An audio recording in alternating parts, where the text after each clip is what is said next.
Hi, all, and welcome to episode 26 of Plain Speaking Sanjiv. Today, I want to talk about a conference, an industry conference I had attended in the mid 1990s, around 96, 97, that time frame, in Delhi, organized, I believe, by either the CII or FICCI, where we had a number of prominent industrialists, business leaders, and political leaders attend the conference and talk about the future of India. Now, remember that this was in the 90s, still in the heady days of liberalization, which had started around 91, 92. And there was a lot of optimism in India. And speaker after speaker spoke about India and compared it to China. And there was one speaker, I will not mention names here, who basically came on confidently. Remember, this was around 96, 97, and said, "Mark my words, India will overtake China by 2010." All right, mark my words, India will overtake China by 2010. Now, after a series of such speeches, there was one gentleman who came up, Mr. Narayan Vaghul, who was then the chairman of ICICI Bank. And he said that, look, I've been hearing a lot about how India is going to do this and do that, and we're going to overtake China, etc. But mere words do not mean anything. He says India suffers from the MAFA Syndrome. MAFA means mistaking articulation for action. And we will only believe what we hear when we see it happen. So India should not any longer just talk about the potential and what's going to happen, but should actually start working towards making it happen. And India should be careful that it doesn't fall into the recurring trap of the MAFA syndrome. To me, the words MAFA really meant a lot. It was an aha moment for me because I too had the belief, having lived and traveled in many countries, that we keep hearing about the potential of India, but in reality, we don't see as much as we should be seeing transfer on the ground. Now, I'm not saying that there's been no progress, not at all. That's not the intent of this conversation. I'm just trying to say that we have not progressed perhaps as much as we could have.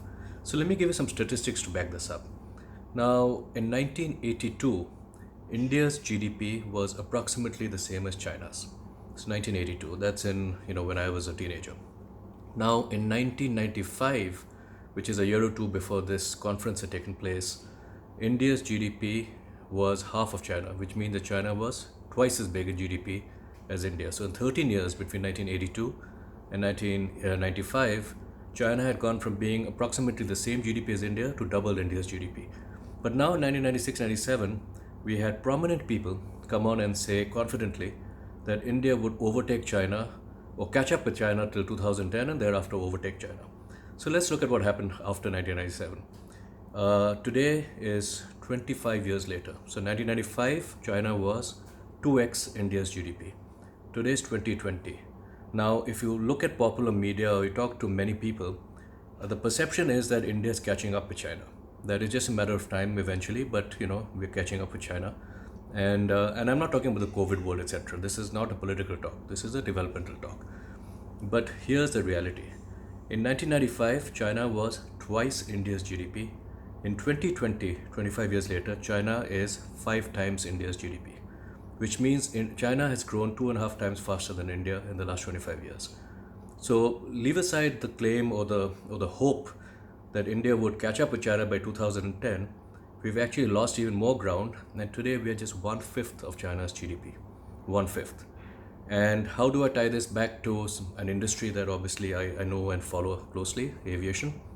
If you look at the number of runways, parallel runways or runways that can operate independently of each other, if you look at the number of runways that can operate independently of each other in China's top 10 cities and compare it to India's top 10 cities, China has 32 runways in its top 10 cities that can operate independently of each other.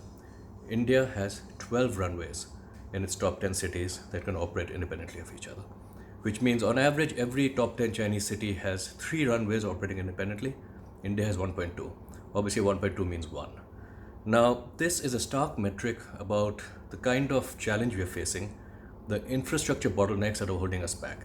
Now, I don't mean to suggest that there's a causation between number of runways and economic development, not at all. All I'm trying to say is that these things need to happen together.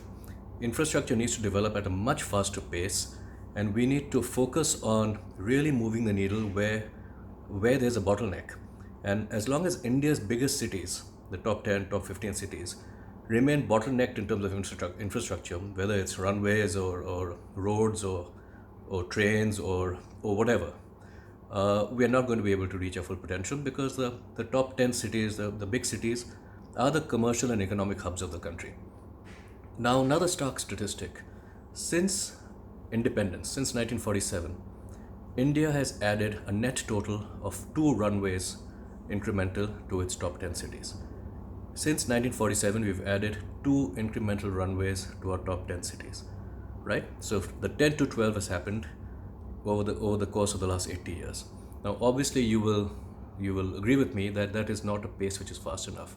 So I think the emphasis really needs to be on improving India's infrastructure, improving India's capacity to handle commerce, and doing that at a much faster pace than what we're doing now. And we need to do it at the places which are bottlenecked and choked. Building new airports is good. Uran is great. Conceptually, the idea of connecting more of India is absolutely a great idea. But that idea cannot reach full potential until the big airports, the big cities can handle more flights. And that is one of the big constraints. Now, of course, I talk about aviation, but if you look at the development of highways and trains at the same time, and you compare India with China over the last 20, 25, 30, 40 years, again, China has moved ahead at a rate of 4 or 5 times that of India. So development needs to take place in all fronts. And let me just share with you what I've seen personally. When I first went to Beijing in 1995, coincidentally, when I was a student at Wharton, Beijing was in some ways very much like Delhi. Traffic was pretty chaotic. People would, you would see, all kinds of, less developed areas, maybe not slums, but whatever, shanty town kind of things along the roads. People would be spitting, there would be rampant honking, and there would be litter on the streets. You go to Beijing today, that was 1995, you go to Beijing today, 2020, the roads are world class, there is no honking, people drive in lanes, there's not one piece of litter to be found on the grounds, and of course there's no spitting. So you see, and also the economic development is very visible because those little shanty towns, the slums that you would occasionally see along Beijing's roads have disappeared. India too has made progress on that front, but there are many other attributes in which we are still lagging far behind. Our citizens are still, not really very responsible. The way we honk, the way we spit, the way we sort of just behave as if the rules don't apply to us. It's this lack of discipline, I think. This lack of discipline, lack of accountability of us as citizens that has held the country back. And we need to really focus on fixing, asking ourselves the question, what can we do different? And fixing our behavior so that the country as a whole can work more cohesively together to take the country to where it needs to be. So hope that has been useful. 8 minutes or a bit long. See you again tomorrow. Take care.